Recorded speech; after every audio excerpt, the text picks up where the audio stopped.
of the cam too.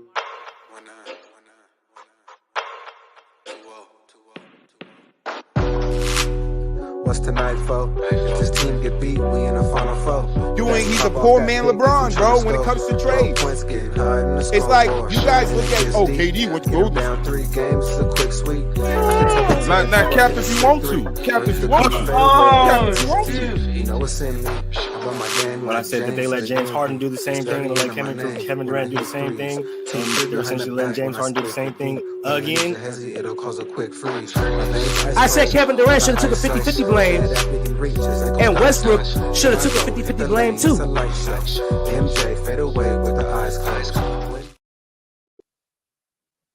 Bust motherfucking down. You know we got to get that shit in because my boy Troy is absent. Shout out to our boy Troy.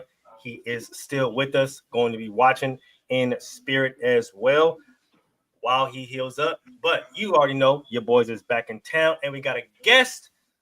My boy Buwop decided to show his beautiful face again on this here screen. And then we got our boy Dre Run back in his thing. How we doing, man? Man, shit, you know what it is, man. Just chilling, trying to talk sports. Man, I'll be seeing y'all sometimes. I got to get into action. Yeah. So let's go ahead and jump right into it, fellas. We were talking about this new heave, aka this Peyton Pritchard rule, a little bit backstage. So for everybody that is not aware, the NBA just announced a new rule, the Peyton Pritchard rule, or the new heave rule, or the what is it called? Yeah, we can call it the Peyton Pritchard rule, right? And basically, it says that missed shots toward the end of the period, half court shots, will not count against the player's individual field goal percentage, but instead will be recorded as a team miss. The rule was informally named after Celtics guard Peyton Pritchard, who hit several memorable half-court shots in advance and advocated for this type of rule change, believing players should not be afraid to take these shots to help their team. Fellas, Boo Up, I'm gonna go ahead and start with you. How are we feeling about this rule? I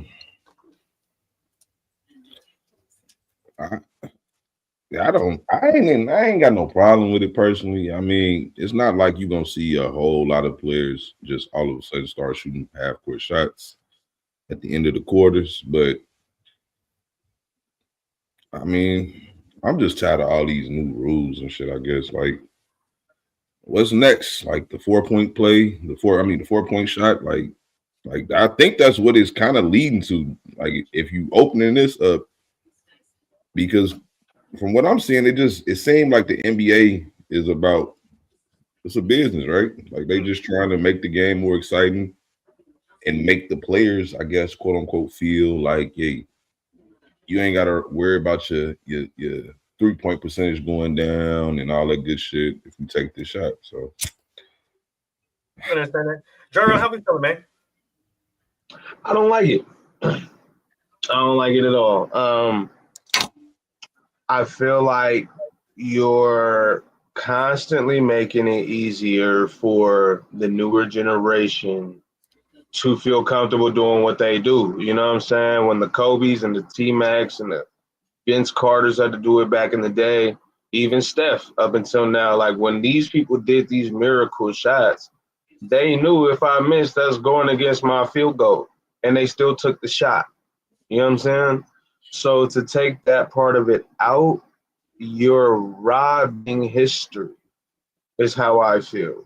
You're making the comparison further apart. You're giving us things that, oh, well, that wasn't a rule with us, so we don't know what that's like. Like you're creating a bigger separation, a bigger gap. And I just think it's unfair and I don't like it, honestly. I can see that. Now, before I ask you guys to set this other question regarding this rule, I guess to expand on this rule a little bit, Adam Silver came out and said that he kind of feels the same sentiments as a Peyton Pritchard, that players should not be discouraged into taking these long shots. Players will have one. Let's see. It says a missed heave from beyond 36 feet launched within 3 seconds of the quarter's end will be considered a missed shot for the team. Rule encourages players to take these long shots without fear or of hurting their individual shots. And that's the kind of the problem I have with it right there is why encourage bad shots, if that makes sense. Like, we get it. It's the end of a quarter or end of a half, whatever the case may be, and we try to, collect points or trying to acquire points before, we go into the locker room and re-game plan. But at the same time, I feel like that verbiage is kind of off because encouraging players to take longer shots, it's like, because then it's like you said, Buwap, now we're opening doors to a potential 4-point play, right? And if we're going to do that, then it's like, what's stopping the league from, like I said, anything beyond 36 feet, right? So if they come up with this rule saying that anything beyond a certain level of feet is now considered a 4-point shot, and people are out there taking 4-point shots, no one's not going to hurt their field goal percentage, then it's like, how do we start to reel that back in? Because when new rules come, obviously there are going to be people that try and push the lines and the brinks of these new rules. But of course, we're not saying that the 4-point shot is coming or is here. But it's like opening the doors to that kind of rule or to that kind of thing. It could be harmful for the league.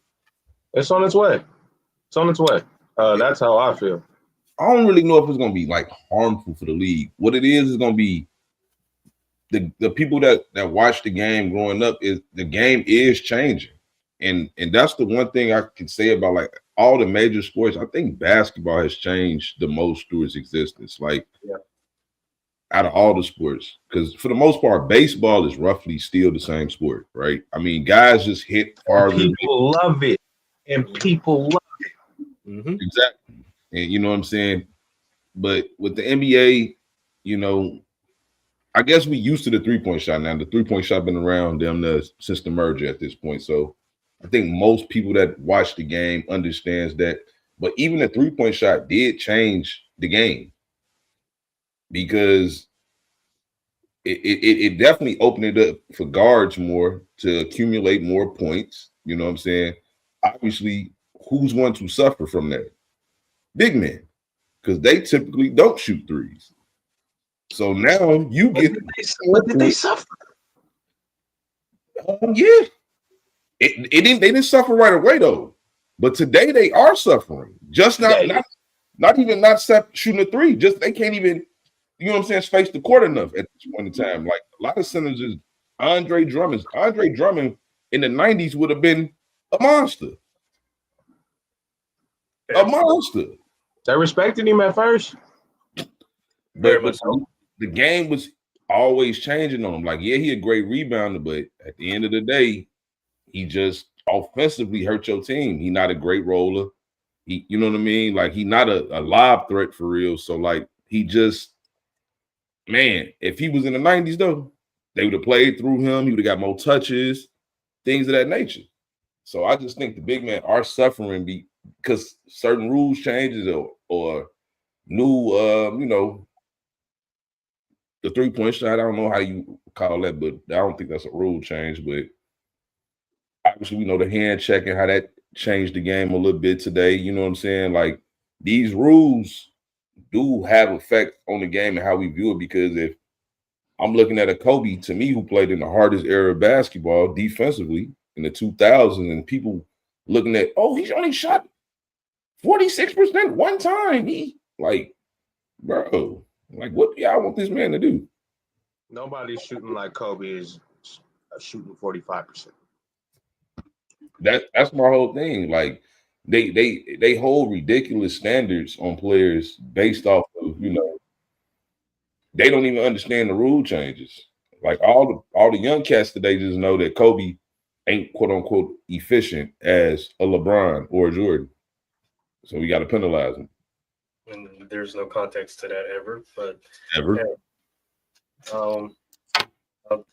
I just let ignorant people talk when they don't know the game of basketball. But to answer or to ask these follow-up questions, I guess, right? Adam Silver came out and also said that this is supposed to be something more exciting for the fans and something to draw the fans in more. So my question is to you guys with, I guess, if we do see a higher number in half-court shots or half-court heaves towards the end of quarters, towards the end of halves, do we see an uptick of, I guess, viewership in the NBA, knowing how much they've struggled in these past few seasons, especially with viewership going and how it's been affected by the super teams and by friends teaming up and by the lack of competition. And then, of course, we got the all-star situation as well. But is this something that the NBA can do, or is it something that they are doing as a tick in the right direction to bring back viewership? Dre, I'm going to start with you on this one. I think they're going backwards because think about why a lot of people don't watch in the first place. It ain't nothing but shooting. It's just a shooting drill. So what you're telling me is that you're just going to increase the shooting drill? That's all you're telling me. You're telling me that you're going to enhance the problem that we have in the first place. So I think it's only going to get worse. Going this way. What? How you feeling? Yeah, I gotta kind of agree. I definitely don't see how it help.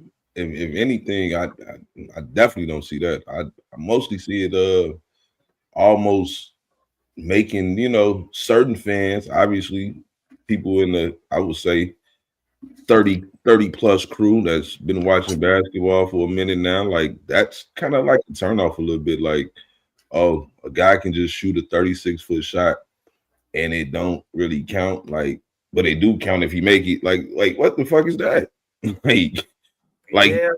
It's weird. Like, so they just finna fire those. They're not even gonna try to get close. They just finna take it out at the other end of the court and just fire it. Like that's so much with no consequence. But with everything the game. That's the crazy part. Mm-hmm. No consequence, but everything the game. I make this shot. It could be a game, a momentum swing, anything, but like it's crazy. But if I miss, it's just this one of them. This is one of them times I wish Kobe was alive, bro, because I know he would have had to speak on that. Like, bro, then where is the fear that you have to overcome of taking that final shot? You know what I'm saying? Because that's the whole fear of it. Like, a big moment, 6 seconds left, heart pumping. I got to get this shot down somehow. All right, come on, let's do it. Like, that's the whole fear. Like, you take all that away. All that. That's true, though. That's a really good point, too. I don't think a lot of people thought about that. They don't. All they see is, again, it's quote unquote exciting to see somebody shoot a 40-foot shot. So, well, yeah, that's true. But at the same time, it's like, I think that's a really good point, right? Because think about it. All the times that we grew up back in the day, 5, 4, the countdown, right? Last dribble, right? Us at the top of the key or whatever the case may be, and we got the final shot, right? So it's like that fear, that pressure that everybody as a kid kind of practices for, it's like that goes out the window because now it's like, shit, if I miss, I miss. If I make it, shit, hey, congratulations. But if there's really no, like you said, there's really no true consequence if I miss because it's like it's not going to show up on my personal stats, which now I think that plays into the part where we had a few months back, or the conversation we had a few months back, to where a lot of these players care more about their brand than the actual game, right? Oh, it's not going to hurt my personal percentage, but it's going to hurt the team's percentage, right? So I can still go out and boast, oh, well, look at my field goal percentage, look at my three-point percentage, because I'm taking these long heaves at the end of quarters and they're not counting against me, but I can keep doing it no matter what, and it's never going to hurt. It's never going to hurt my percentage. So I can always say that in contract disputes, or I can always say that in this kind of dispute or whatever the case may be, like, well, look at my percentage, bro. Like, shit, I can take these long heaves all I want and my percentage ain't going down. So y'all still got to pay me based off of, you know what I mean? So like, I just feel like there might be a lot of problems caused because of this rule. Oh, for sure. Yeah, I think you're damaging history, bro. Like I look for players that bridge the gap, and like players like Steph is low key ashamed because he's so great. I always classify him as like T-Pain, right? Where it's like he introduced shooting to such a level, right? Where everybody started doing it, but y'all niggas ain't Steph. Just like when T-Pain came in with the auto-tune and everybody started copying the auto-tune, it's like, yeah, but T-Pain can really sing though, right? Like y'all not T-Pain, but y'all using this auto-tune, we hate it, right? And y'all emulating the man that brought it in, right? But it's like when Usher says he ruined R&B, kind of did. You know what I'm saying? It's like the same thing. It's like when niggas say Steph ruined the league. I'm not you that's fair. That's I ain't know why you spitting, my boy. Look, you feel me? That's fair. I'm not gonna lie. Look, that's valid. I ain't even gonna lie to you. That planet O'Hare Airport, gang. That's probably the most accurate I didn't see or heard it break down. I ain't even gonna hold you. Real shit. That was a great breakdown. Facts. Yeah, for Now, sure. Steph will keep, you know, he sometimes that I guess that kind of can be hand in hand though, right? Like, you know, like you're gonna have to take the good with the bad. And I don't think Steph necessarily should take the blame for it though, personally, because but it's more so like, to me, it's the Warriors too, the way they was playing basketball, like in general, like they as a team, because winning, you gotta win. Because I don't think none of it happens without them winning. That's fair. So him winning and then just, you know, like keeping it, come on, like what they did, what 5 straight final appearances, like, bro. Yeah, like, yeah. Every gym, open gym I go to, I just see kids. They have no jumpers. They just like it's Steph though. Like Steph has done this to everybody. He's made it to the point where you just think, you know, I can do that. Like I can do that. Like, because everybody realistically know they probably can't dunk though. Yeah. Like, you probably can't dunk. So like you want to be like Mike Bad in the motherfucker, but you're not floating in the air. You're not doing none of that shit. Now that Steph shit seemed fake legit. Like Mike can stand at this 3-point line and throw that bitch up there. That's what it is. It's I'm like, not gonna lie, that's fair. That's fair. That's true. I am on record saying that that's true. That it's Steph just easier. It appears to be easier to do what Steph do, but God damn it, you're not Steph Curry, bro. Like, do you not watch this man warm up? You don't do none of that shit before you get on the court. None of that shit. He ain't lying. I mean, yeah, that's true. Stop it, man. That's true. Hey, the closest person though, and people get mad when I say this. The closest person, I say prime Damian Lillard to me. Yeah. You know what I'm saying? He's the only one that took a damn near half-court shot where I was like, that's going in. That went in. Oh my God. Like, that is great. Like, shoot 40-foot shots, like, for real. Like, because obviously we know what Steph did against OKC that one year. Yeah. And then we seen Dame what he did to Paul George and them in the playoffs. Like, them the only two niggas I won't see him doing shit like that for real. Like, yeah. And then Dame did it again to the Rockets in the playoffs. Exactly. Paul George went around taking gut punches, boy. Man, he was sick. Yeah. Man, that was a bad shot. Nigga, no, that was bad defense. Look at you gonna do. I'm not gonna lie though. When Paul George explained it, it made sense because he's sitting there like, he not finna pull that. I'm like, that's exactly what I would have thought. Like, you not finna, you finna, no. Yeah. Fader? A fader? No. It was crazy. It was a side step. One like a side. He called him. He was 45 feet though. I get it.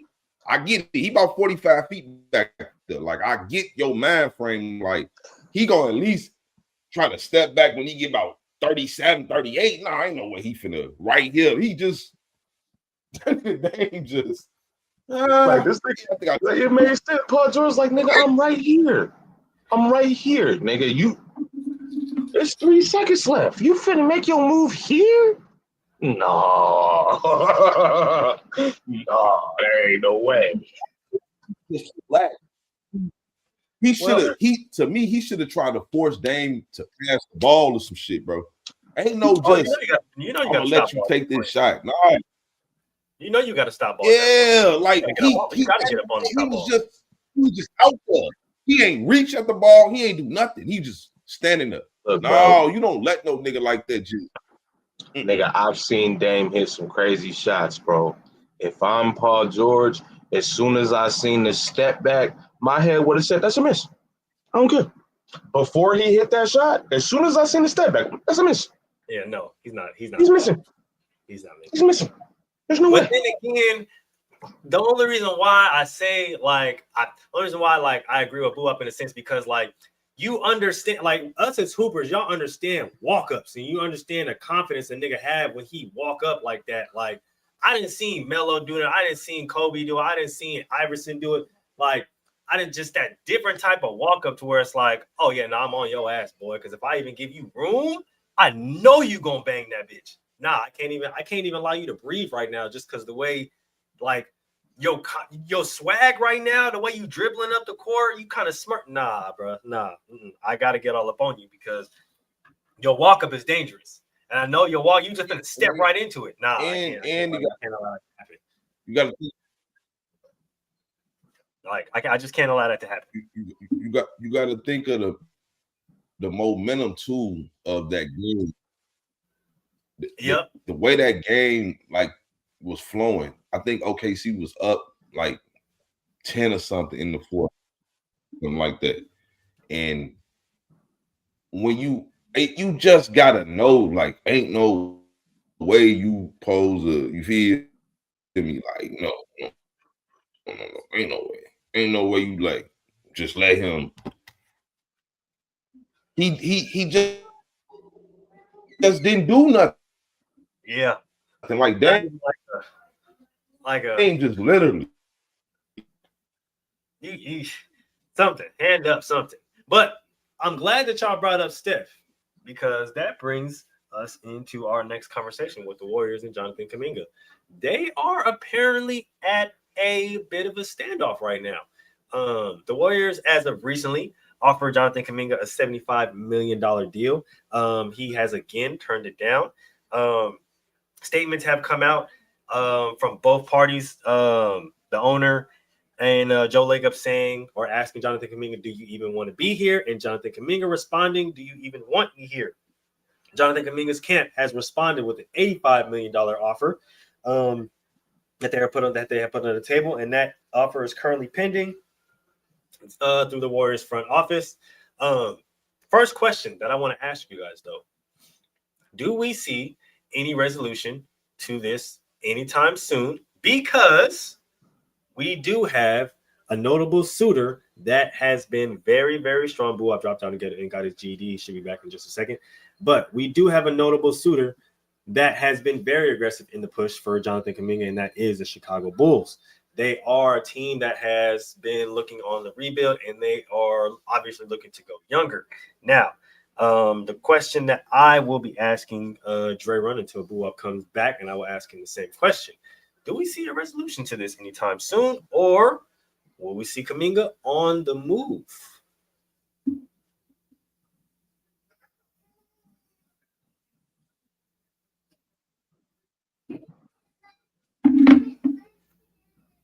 Dre Run is occupied right now, but until he returns, I'm gonna go ahead and wrap at y'all for a second. So, my thoughts and feelings on this Jonathan Kuminga situation. Obviously, he feels like he's worth a certain amount of money or a certain dollar amount, which I can't be mad at. He's a young player. He's obviously a champion. And he feels like he has a specific role on this team. Now, with that being said, it's obviously up to the Warriors and the Warriors front office to see where his value lies. But I think with somebody who is as raw of a talent as he is, I think that obviously he should be explored. But to answer my own question, do I see a resolution to come into this, coming to an end soon? I really don't know. Obviously, he feels like he's worth a certain dollar amount. Obviously, the Warriors don't feel like he is or he has proved that value as of yet. But I do hope that they can come to some way, shape, or form of a resolution just so they can kind of solidify the roster and get back to work. If not, then I do hope that they can get some serviceable pieces for him. Like I said, I know Chicago has been very aggressive in the push to get a Jonathan Kuminga, so we will definitely keep our eyes on that one. But Dre Run, do we see a resolution coming from this Warriors and Jonathan Kuminga situation? How old is Jonathan Kuminga? I believe he's only 23.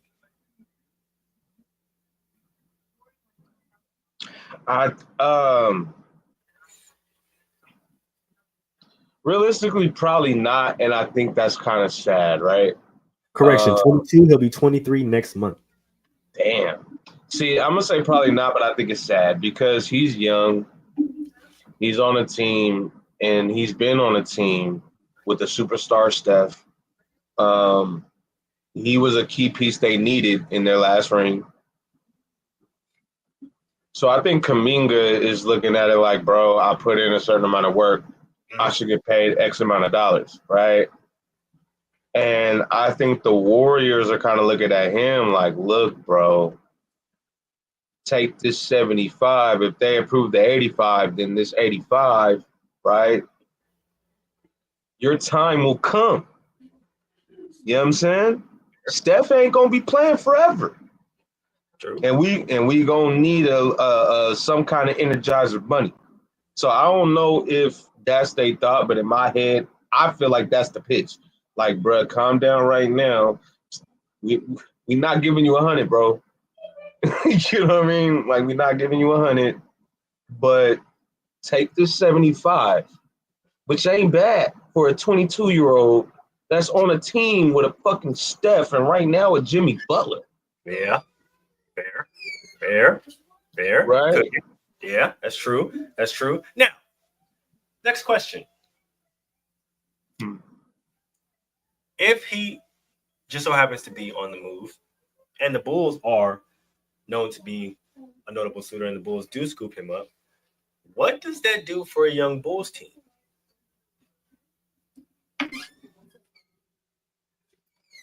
I don't know. We haven't.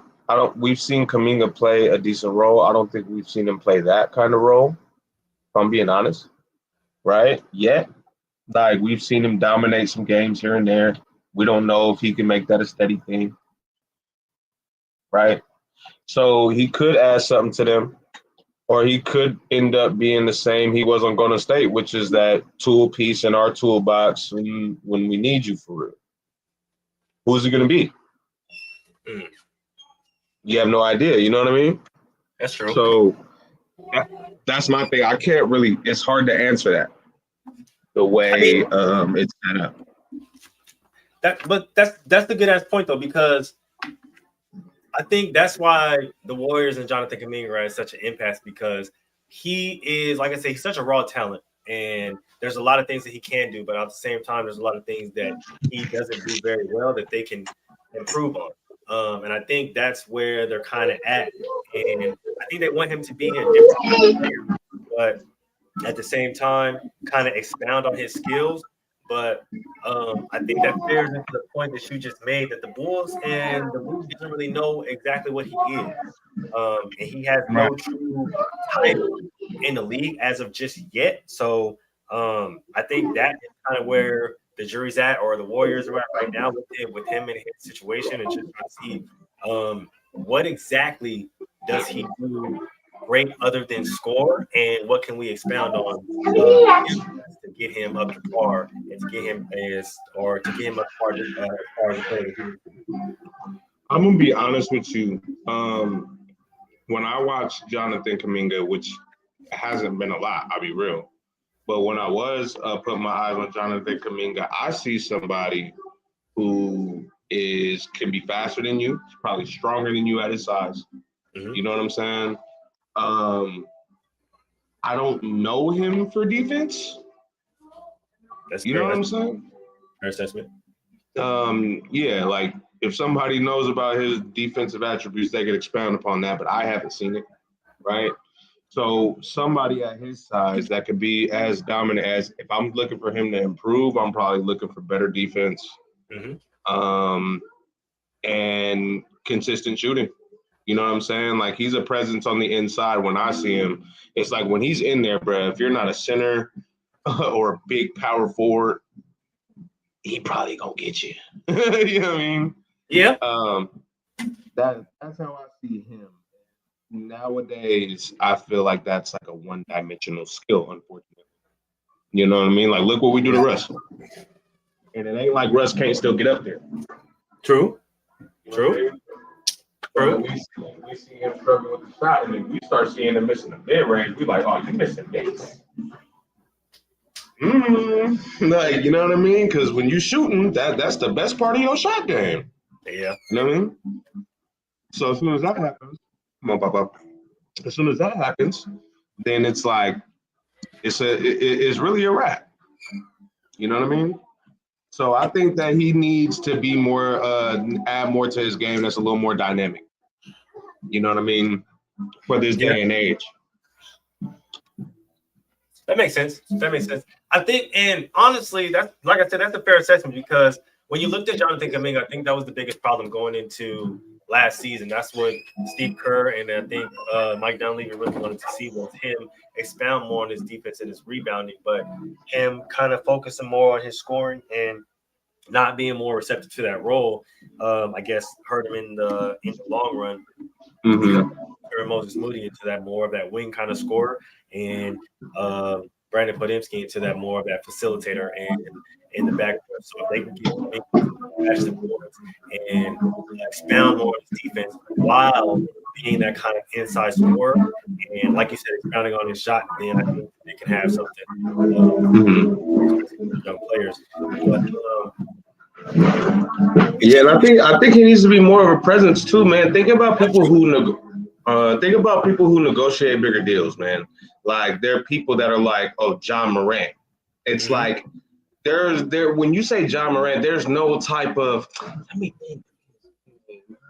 No, you know his game.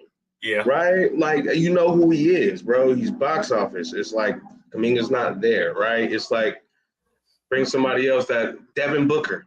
Somebody who isn't as big, but you know that nigga. You know he's a Kobe lover. You know what I'm saying? Like you know about some book.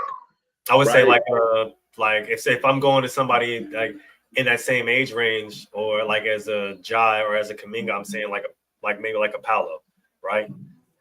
Or even like a LaMelo Ball, right? Like you just players that like just that command that type of vitriol, that type of that type of energy, that type of confidence from their perspective team to where it's like, we already know what they're going to give us. And I think that's kind of where they're at with Jonathan Kuminga. It's like, we don't really know where he's going, what he's going to give us outside of him being a pretty consistent scorer. I guess you could say depending on what he's work, but I think that's really it. Like they want him to, I guess, expound and see where else he's good in his game. Welcome back. We're talking about Jonathan Kuminga and Warriors with their contract.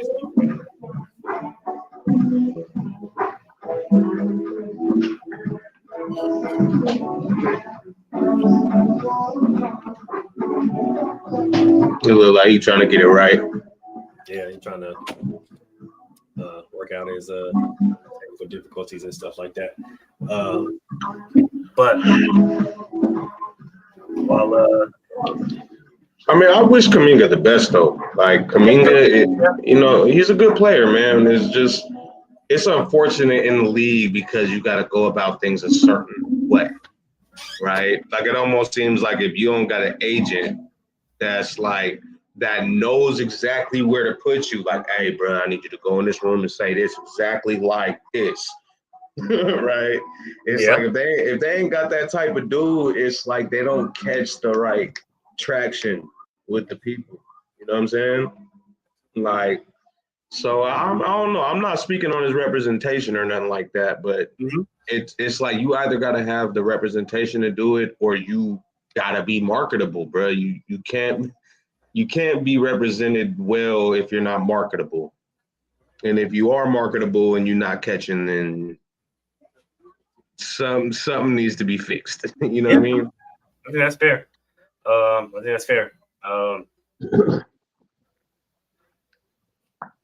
What are we talking about? The Welcome back to the conversation. Before we move on to our next topic, we're talking about Jonathan Kuminga and his standoff with the Warriors. Right. And they still ain't reached the number, right? Not particularly. The Warriors offered $75 million. Jonathan Kuminga turned it down. His camp returned with an $85 million offer. Which ain't shit, really.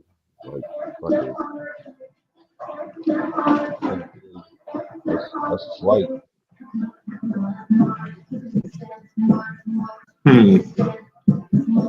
I mean, is the extra 10 that important? I mean, yeah. I guess the extra 10 isn't really the main factor there. It was more of the player option at the end of the contract.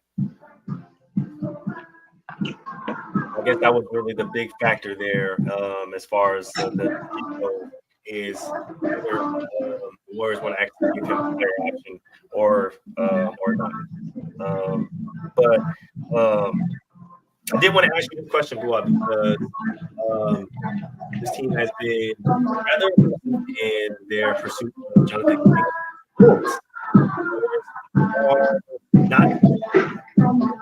The Bulls are the number one to. I think that changes the Bulls.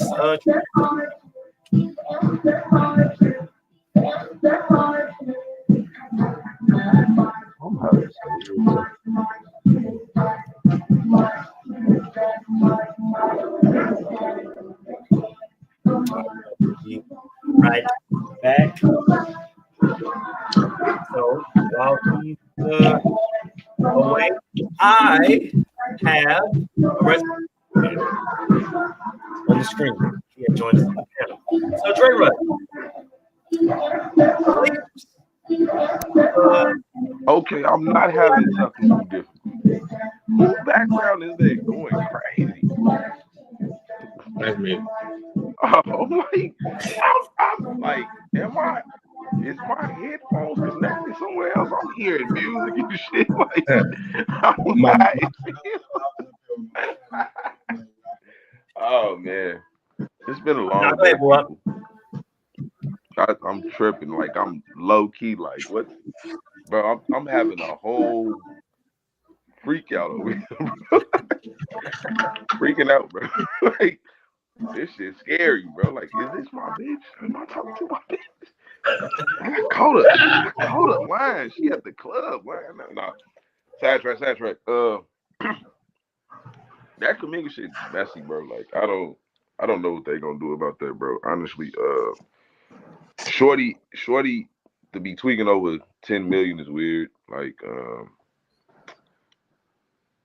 it's just weird because, like, you might as well just take the money or just say fuck it all together. Like, or at least say it 100 million. That's what I mean. Like I can see you saying, like, I don't want 75 million. I want 100 million.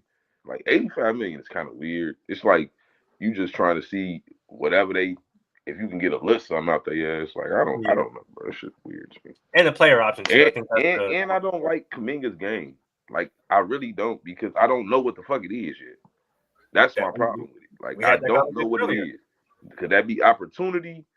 I don't believe it is, though. Honestly, I don't think he is going to be, like, special. I don't see it. Like, I don't see how he's gonna be better than Andrew Wiggins right now. That's a fair assessment. We don't really know what he does well outside of, score sometimes, right? So, like, I think that's the biggest. That was like we said earlier. That was the biggest dispute with him and the Warriors, is that what else can you really bring us besides the scoring? We understand that you're a young raw player, but what else do you do well? And in this league, we're going to need you to bring other things to the table outside of just ISO basketball. But I got a question. I seen some trade scenarios today. We like to play with some trade scenarios around here. Dre, I heard the Lakers were interested in one Andrew Wiggins. Before I run through these trade scenarios, I want to get your direct thoughts on that.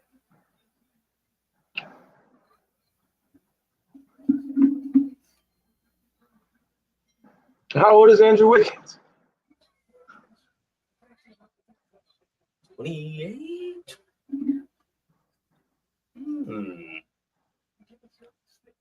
I want to say 28. I don't think he's not 30 yet, is he? Oh, he is 30. Who? Andrew Wiggins. Oh, yeah, he's 30. Yeah, he just hit 30. I don't know. I don't know how I feel about that. You know what I'm saying? Like, I can't blame LeBron no more. So that's out. Why you think? Because it ain't his show no more. It's definitely not the show no more. It's definitely not. It's the Luka show now. They trying to impress Luka. You know what I mean? They should. So, as they should. As they should, on God. You know, I ain't mad at it. But Andrew Wiggins, I just don't know if I'm excited about a 30-year-old Drew. So, I mean, shit. Excited. Yeah, I don't know if that's the word to use, but could it be interesting? Who we giving up? That's the good question too. Nigga, if you flinch at Reeves, nigga, stop talking to me, bro. I don't want to hear nothing else. Like, what? Stop it, nigga. Let's run through trade scenarios. Man, let's run through a few. I'm in the business of wish a nigga would, bro. First one is this is a three-team trade with the Lakers, the Heat, and the Nets.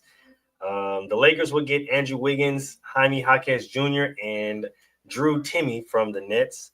The Heat would get Roy Hachimura, Dalton Connect from the Lakers, and a $10 million trade exception from Andrew Wiggins' contract.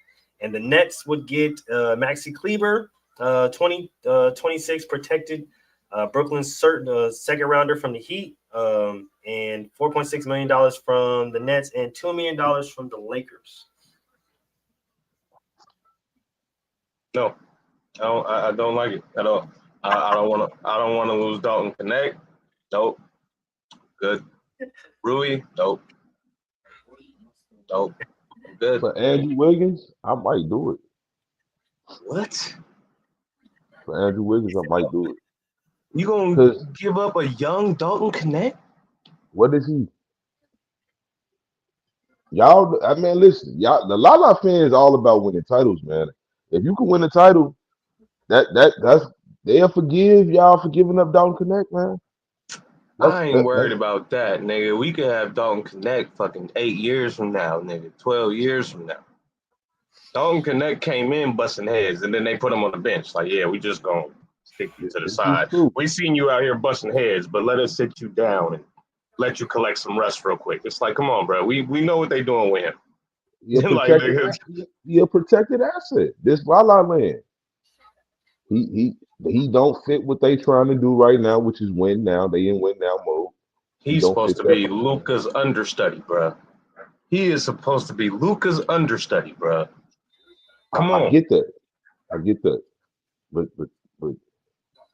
the front office and the fan base, I ain't saying necessarily you, but they're delusional. They want to win right now. They don't care about that. So if they feel like if we can get Andrew Wiggins, because you're going to need some defense with Reeves too. Wiggins give you that. And you low key putting Wiggins in a even easier role. And we know what that can do for players like Wiggins. He don't have to be the guy. He don't have to score 20 a game. He can just go out there and play some good defense on the wing, which we know he can do. And he can shoot the three. And he's still athletic. Like, I think it'll be a great addition if you can get him. Because I think Rui is solid. I think he's solid, and I think he's worth keeping to a certain degree. But for a guy like Wiggins in that lineup, because I think then you can get away with putting Bron at the 4 and 5 a little bit more. You know what I mean? Like Because Brian gonna be playing a lot of 4 this year. A lot of 4. Yeah, that's true. And we know he don't like it. Yeah, yeah. He really don't, but he gonna have to. Oh man. All right. Now,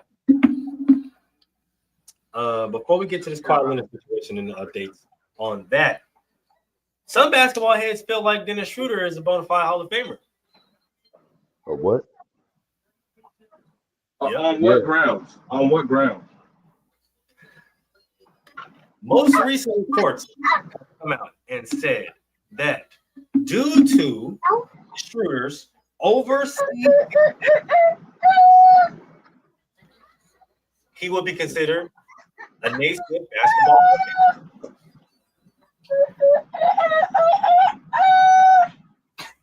That's typically in your basketball resume. And you Fair. know, It is the like, basketball Hall of Fame. It's not the NBA Hall of Fame. You have to take that into consideration.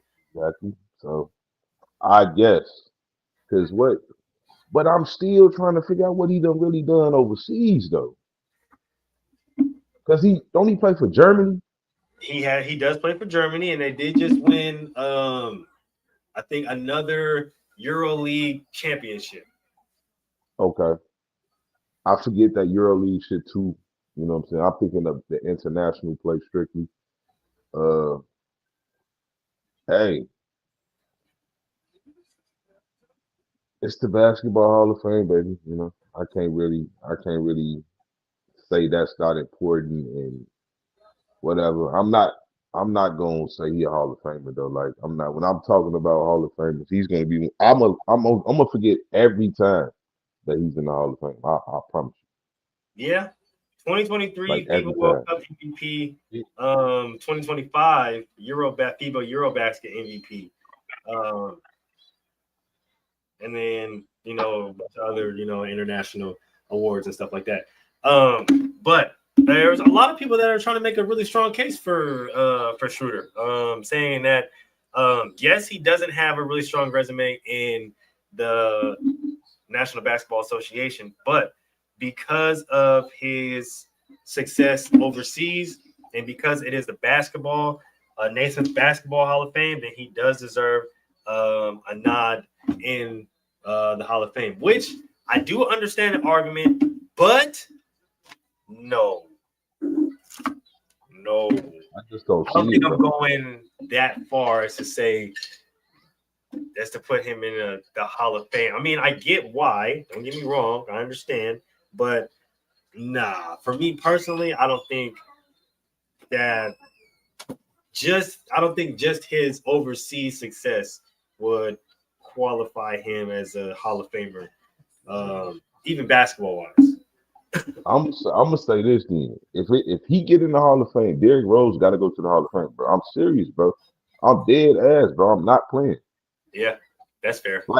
Like, what are we doing, bro? Like, if we just gonna fuck it, we putting people in for any contributions. I'm not saying that he ain't got some strong little contributions over the MVP that matter. But come on, G, the man is the youngest MVP ever. We seen him tear his fucking Achilles or no, what is it? No, MCL or ACL, whatever. Live. We seen that shit. So like, what would he would have been? Like, go ahead giving him his flowers. Like that's how I feel if they're gonna be just that open because it's basketball.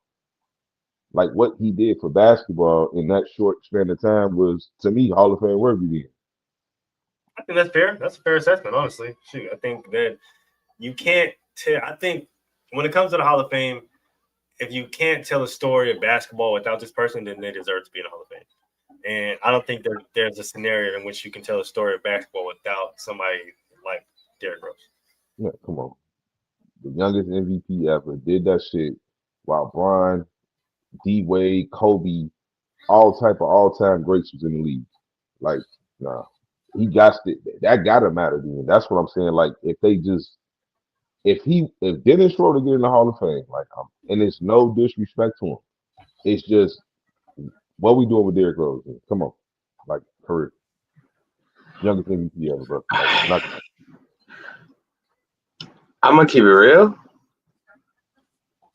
I low key disagree, and only because he played a heavy role in that 2020 Lakers ring, right? It's the only reason why. Like, I couldn't explain the way he was balling in that finals when he got his spotlight, right? Like, niggas started smacking threes. Niggas was taking the lane, bro. Niggas could not stop that nigga when he was on fire. I'm not saying he the reason we won. Not saying that. KCP hit some big shots. LeBron and AD obviously did their thing, right? But when you needed a Rondo, when you needed a shooter, it worked out. You know what I mean? So I'm not going to say that automatically qualifies him, but it could give him an argument. If you were talking about, oh, he's never did anything, like, well, he's seen the finals, and it ain't like he just rode the bench. He kind of did. No, he kind of rode the bench. Like, when I say rode the bench, literally, he wasn't a starter. Like, so he kind of rode the bench. I'm just saying, like. I mean, but then what do we say about players like KCP? A starter, and that matters when you a starter, because that means you was in the game all the time. He wasn't starting, was he? Not for us. With Denver, he was. With Denver, he did, but he didn't start with the Lakers. That was a tool. He didn't. We threw in the game for a random three, nigga. Like Danny Green started. I do remember him getting a lot more playing time because he was working with a shooting coach. Yeah, Danny Green was a two. My bad, I'm tripping. Yeah. But no, I'm not. Again, I'm not saying KCP was alone. He was a key role player. I'm not saying this Schroeder wasn't a key role player. He definitely was a key role player for sure. I'm simply saying we never, like, I ain't gonna say we.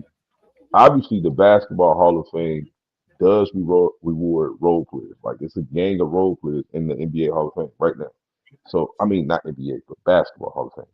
So, I'm not opposed to him getting there. I'm simply saying if he can get there for being a role player, why can't a guy, Derrick Rose, the youngest MVP, it should be no discussion. He should be in the Hall of Fame too. That's how I feel. I think Derrick Rose has a case too. You know what I mean? His injury was unfortunate, and I've literally shed tears about it, bro. Like, cause when Derrick Rose dropped that 50, and he started crying, like, he's everything, bro. I worked my ass off, bro. Like, I fell the fuck out, right? Like, cause we knew what he was supposed to be, bro. Like, we knew.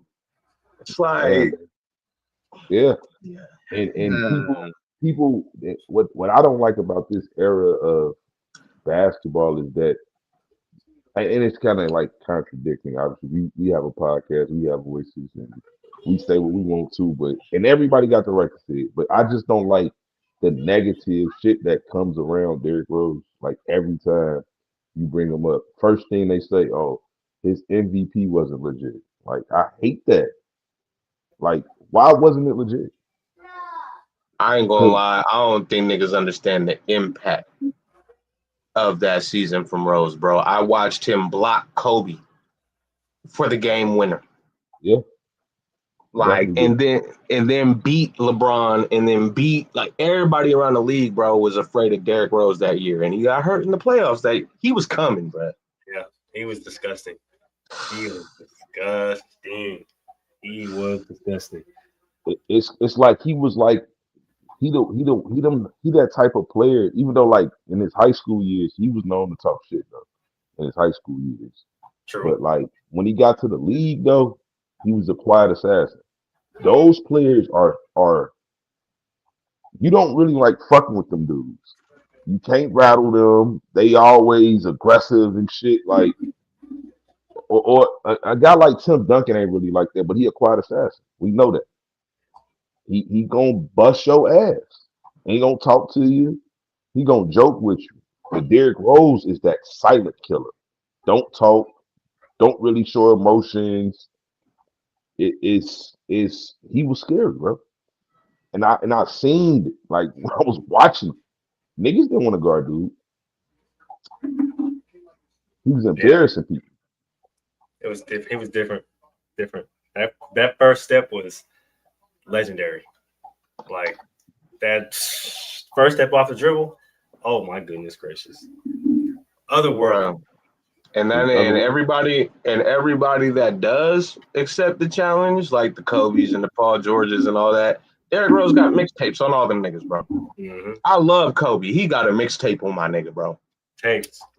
Like bro. straight up. Everybody. Because Kobe was like, I'm gonna accept the challenge. I'm gonna come out here and guard you. And Derrick Rose was like, all right. Come on. That you could just tell that year. That's why I said like you can't, like Moose said earlier, you cannot tell the story of the NBA and not mention that season. Like you're lying to yourself if you think somebody else. To me, I think you're lying to yourself. You can say LeBron is better than Derrick Rose. It's not. I have no problem with saying that because I do think LeBron was still better than Derrick Rose. But the MVP, no question, was Derrick Rose. Oh, most definitely. Most definitely. Like that's what that again. We talk about this all the time. I think people struggle with the MVP shit because they always think it should go to the best player in the world, and it don't work like that. Yeah. It's Yeah. context. I do think it low key should, but I think it's the way we define valuable that Mhm. makes okay. So, like for instance, for me, right? If I got a guy who's 30 points per game, 45% field goal, nigga, 2.3 steals a game, nigga, 2.8 blocks, right? Where it's like he scoring, yeah, but he a force everywhere. You know what I mean? Like you can't, you know what I'm saying? I feel like that should be recognized. Like that's valuable. Your team is getting less wins without that work. You know Yeah. what I mean? So it's like that's where I say like some like Jokic, bro. Let's be real. That MVP has been his for the last I don't know how many years, bro. Be fucking real. Be real. Right? Like who won the last one? Shay, Who? Shay. Shea played better than Jokic, bro. Be Not real. necessarily. Nah. I'm not gonna say. I'm not, and I'm not saying Shay had a hell of a year. Shay had a hell of a year too. He had a hell of a year, but I'm not gonna say he played better than Jokic, and I'm not gonna say he was necessarily more valuable than Jokic. But I do think the valuable shit is mostly like how it translates throughout your team. And I do think in that sense, you could say Shea might have been just a little bit more valuable as far as that. Because we obviously know if you took Jokic off the Nuggets, they're done. They're in the lottery, like literally in the lottery. But I don't think if you took Shea off the Thunder, they're directly in the lottery. I think they're a scrappy little team. They'll still be fighting because they do have one of the best defenses. And I do think Shea is a part of that defense, but I don't think he's a major part of that defense where they'll be so fucked up without him defensively. So obviously you losing 32 points a game. So that's gonna hurt you. You're gonna be more on defense and that can hurt your defense because you don't have that go-to scorer no more. But I do You think don't want to know what I got to say about that, boy. You don't want to about know who? About who? about Shea. What's up? Talk to me. It, like, yeah, the only reason if you lose Shea or OKC, the only reason that I think that they're gonna struggle is because their games are gonna start to be called fair. That's the only reason, bro. Like this nigga Shea, and I love that he picks up Kobe mechanics and shit like that. Kobe and him are both prone to drawing fouls because that's a big part of their game. But Kobe ain't about taking 2 steps and taking a dive because you finna call that shit, bro. That's just not his fucking way. And be real.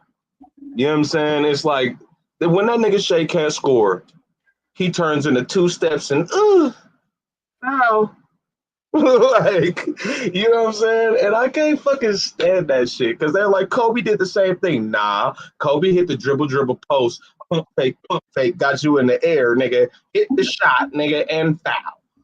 You know what I'm saying? Like, Kobe was catching contact, bro. He wasn't just taking 2 steps and, bro. Like, and we see it every time the refs call it regular, that team start to look regular. You know what I'm saying? But as soon as they give Shea the 2-step, games go left, bro. I'm sorry. Yeah, unfortunately, that's the state of the league, though. They're a lot more softer on the foul. So, like, a lot of these players know, like, that's all it takes a lot of the time, right? I hate it. I mean, James Harden got away with it, but he didn't win no ring doing Not in the playoffs. Not in the playoffs. They humbled that nigga in the playoffs. So you're saying the refs are not humbling Shea in the playoffs.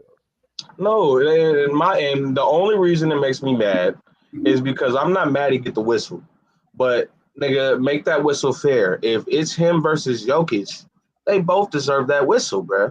I seen them call a foul back on Jokic on the same exact move Shea just hit on the other side for a foul. Same exact move, bro. Same exact shot. Same exact made shot. With the hard contest on him, bro. They gave it foul to Shea, and they gave it to Jokic at first, and then took it back for some reason. Like, what was that? Like, I felt like that was a clear example of Jokic. We don't see you like Shea. You know what I'm saying? I'm sorry. I think the masses still look at Jokic as the best player in the world right now. Yeah. Like the masses. Yeah. But I think, and I don't. And to be honest, I don't think people think. I think more people probably think Giannis is better than Shea.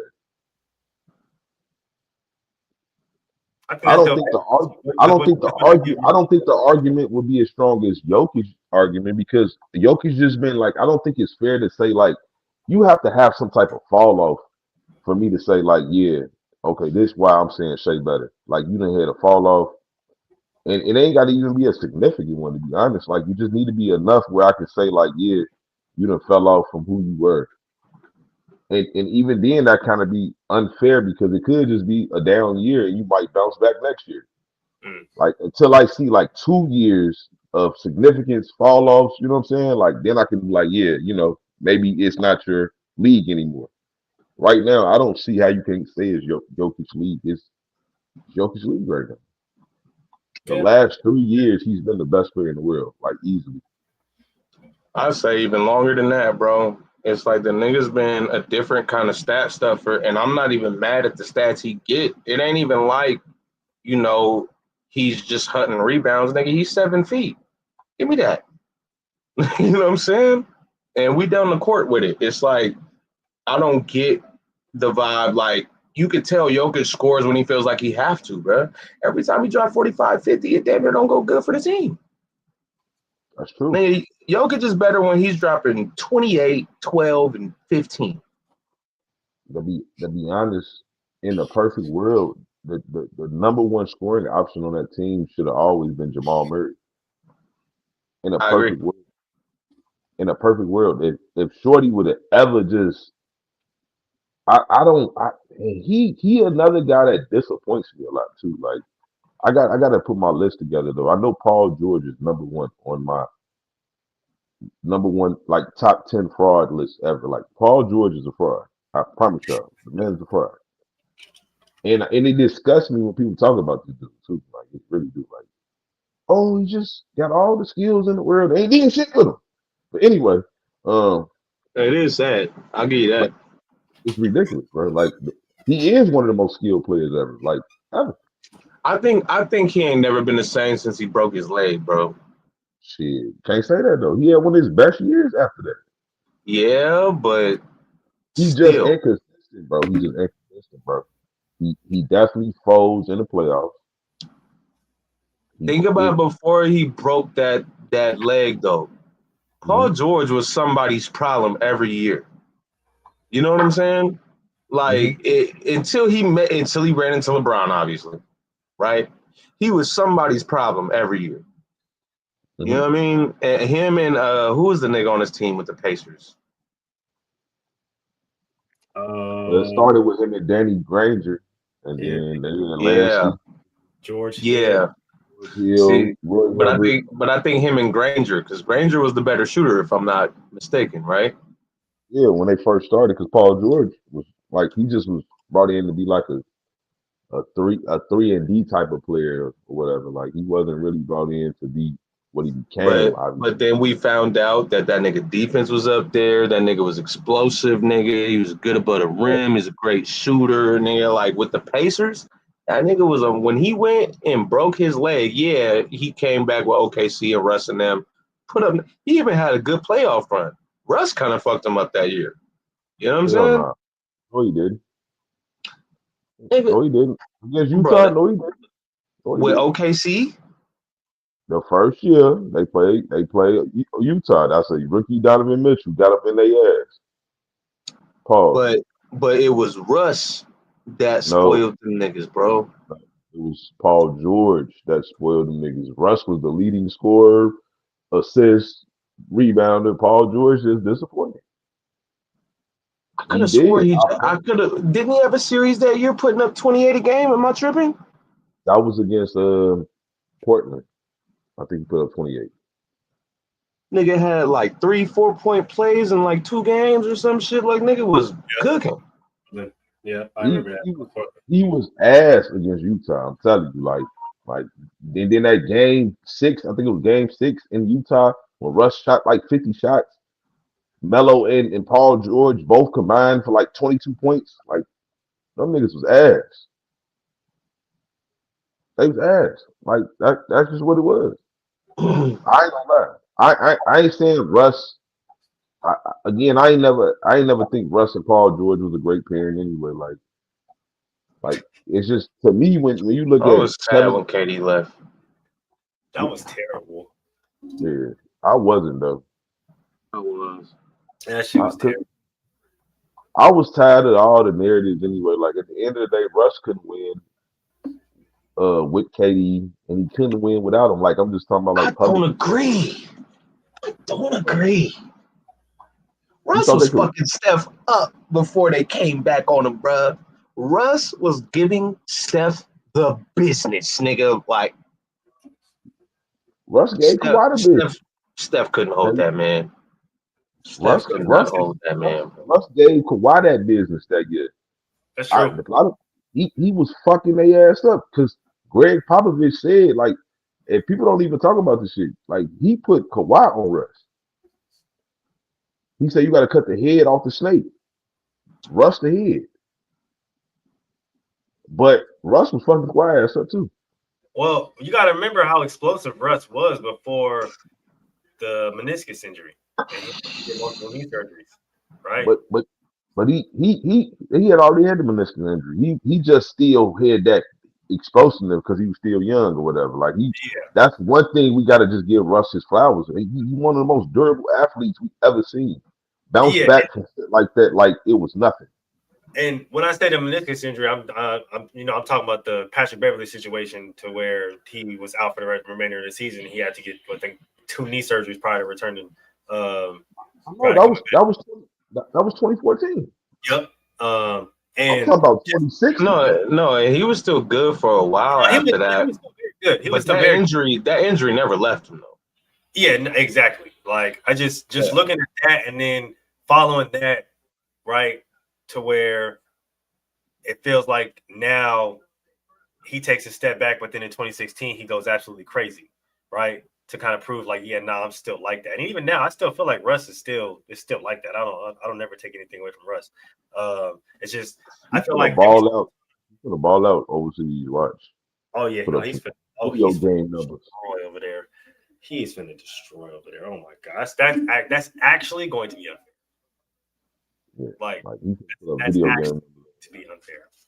And it's gonna be nasty. Watch you put up some crazy shit. But go ahead. What you saying about? It's just with after that situation, I just felt like he wasn't as not. I don't want to say as explosive, but to me, Russ is one of the most innovative players because after that injury, he changed his game to model a new kind of player, right? Because he understood that even with the lingering knee injury that was always going to stick with him, he was still going to be a really good player. But the passing, the court IQ, the seeing the court, the spreading the floor, like that, exploded. Like, and when you pair that just with the type of player that he was, like that for me, it was just like, yeah, nah, although he changed, it was like he changed in a better way because we got MVP Russ, we got triple double multiple season Russ. You feel me? Like that was like the pinnacle. I was just like, yeah, nah, this guy is different, bro. Like, and I think like after when you get hurt like that and you have to have multiple surgeries and you understand that there are some things on the court that you can do, and even with training, there's some things on the court that you just can't go back to or can't go back to doing the way you want. You have to try to change and model your game to becoming a new player. And he is an example of somebody who did that at an extraordinary rate. And like, I think a lot of people don't really see that when it comes to Russ, because like when you look at him and how he played with KD and how he played with James Harden and to where he was at during MVP triple double seasons, Russ, multiple seasons. Come on now. That's a whole different pinnacle of player. I think that's what people gloss over when it comes to Westbrook. No, they don't. They gloss over that period anyway. But it's deeper than that. Like if you just do your homework, Russell Westbrook was drafted to be a two guard, a defensive two guard. Right? That's what he did in UCLA. He was a two guard, play defense, hustle. Always seen that motor. We always knew that was there. We always knew that. Why we know that? Because do your research. Guys like Kobe been talking about Russell Westbrook. And that kid is a problem. You see it. You've been knowing he's a problem. What people don't want to give him credit is that he adapted to one of the hardest positions in NBA. The point guard. That is the hardest position to play in the NBA. Yep. Not only did he adapt to it, he's in the discussion. I definitely think you should be able to argue top 10. Like I don't even know why it's crazy. Some people don't even want to put Russ in the top 10. I think it's disgusting. As far as point guards go, I think it's a discussion. I think it's disgusting, bro. For sure. I don't know how you don't have Russell Westbrook as a top 10 point guard, bro. I always tell people about Russ though, man. I think he's missing certain big moments, like in the playoffs, right? Like I always get mad at KD for this. Russ and KD was both struggling in Game 7, right? Against the Warriors. Dion Waiters, I think it was, Steven Adams, couple other dudes are all like going off. They up by 10. Despite Russ and KD struggling, bro. KD's over here belly bumping niggas like, just pass me the fucking ball. Just pass. Like, nigga, you up 10. What are you mad for? You know what I'm saying? Just for them to continue giving him the ball, him and Russ the ball, they continue struggling, and they ultimately lose the game. Right? Then KD leaves. This is why I'm mad when niggas say Russ couldn't win. They might have could, bro. If KD wasn't being a fucking diva, they would have went to the finals again. You know what I mean? Where they could have tried to get back with LeBron. That's potential. I'm not saying that's not potential at all. Like for sure, they did kind of. If one team had the Warriors number, it was them, and it was because of that duo. They literally couldn't guard them. You could have put Clay on Russ, didn't matter at that time. Russ, and this is what I wanted to say about Russ as far as the jump shot. Russell Westbrook has never really had a jump shot. What he had was what great athletes have at times, the advantage. You scatter me and I know it right now. Russ coming downhill at you is one of the most, it's like damn near Jordan, LeBron. It feels like that. Like for real. Like I'm not saying he's dumb players, but you scared. Russell Westbrook is strong as hell. He getting you out the way and he will dunk on your ass. Like so you have quick decisions to make. What Russ used to live off was confidence in that jump shot. When he used to release it, it was high athleticism. But once it fades because you're doing more now, you get these triple doubles. That lift ain't the same no more.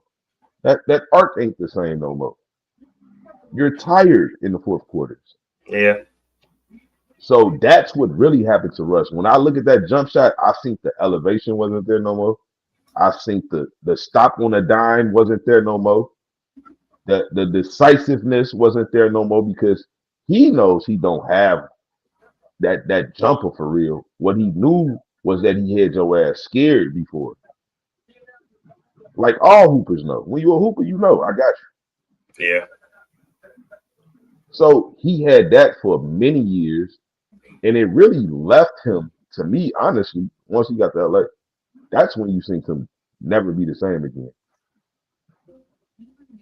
Yeah, that's fair. Yeah, because I was mad at the Lakers for that, and I'm a Laker fan, but They shouldn't have done that. They was tweaking. That was bad basketball strategy. Yeah. yeah, and he was taking all the blame. But see, at first I was kind of taking part in it, right? Like, damn, this nigga been trash lately, whatever. And then it was one game he got up and yammed on Boogie Cousins, I think it was. And as soon as I seen that, I was like, something's not adding up, bro. If you can still do that, something's not fucking right here, bro. There's no way you catching all this flack. I'm watching you be timid with the basketball. I've never seen that from you, Russ. You know what I mean? Like, why you being, and then I'm seeing like, oh, it's these little backdoor disputes you got. You know what I mean? That has you like, oh, I don't know if I want to drive right now. All right, I kind of want to point guard, but do I want to point guard this way? Do I want to drive and kick, or should I just come up off here? I don't know, right? It's like that's how we seen with the Lakers, and it's like now I see, yeah, nigga, it was them arguments y'all was having in practice and shit. You know what I mean? That had a nigga out there on the court like, fuck, nigga, every time I do this, they get mad. So I don't know. Yeah. It's the delusion of the fan base for one, right? You put three titans like Anthony Davis or LeBron James and Russell Westbrook together. The name power right there alone screams y'all trying to win the title. It screams it. Not to mention you add niggas like Carmelo Anthony. And, you're doing all types of shit, bro. It screams you're winning a title. It just screams it. What did you put all these Hall of Famers on one team for? It screams you're supposed to, for sure. Like that's what it screams. So Russell Westbrook gets there and it's like again, like a bad basketball fit already through the door. All of them is to blame. When I'm talking about all of them, I'm talking about Bron, AD, and Russ. All of them should have came together and knew this shit ain't gonna really work. Yeah, that's true. This shit basketball wise don't really work, bro. Like I do what I do, Brian. Me and you kind of similar. You need the rock. I need the rock. I ain't no great shooter. I ain't really great off the ball. You better than me off the ball, but that ain't really who you is, really. So like that shit ain't gonna work. Like they should have knew that. They was tweaking. And Russ just had to take the brunt of that because he's known as the guy that made KD leave the Thunder. That's who he's known as. He got to take that. Unfortunately. KD went on to greater pastures, won 2 rings. Russ won the MVP, but we know how people feel about Russ MVP. True. Oh, it should have went to James Harden. It could have went to Kawhi. Russ wasn't even a top 5 player in the league when he won that. Like, there's always negative shit around these type of players. Russ, Derrick Rose.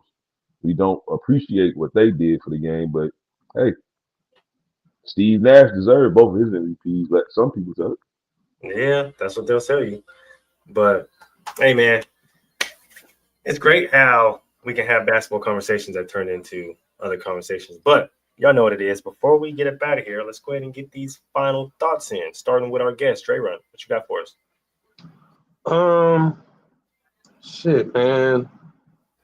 I know this kind of off topic of sports, man, but I just want to one of the main reasons I'm here and the main reasons I want to start showing my face places, man, is I just want to remind everybody that it's important to come together and have conversation. You feel me?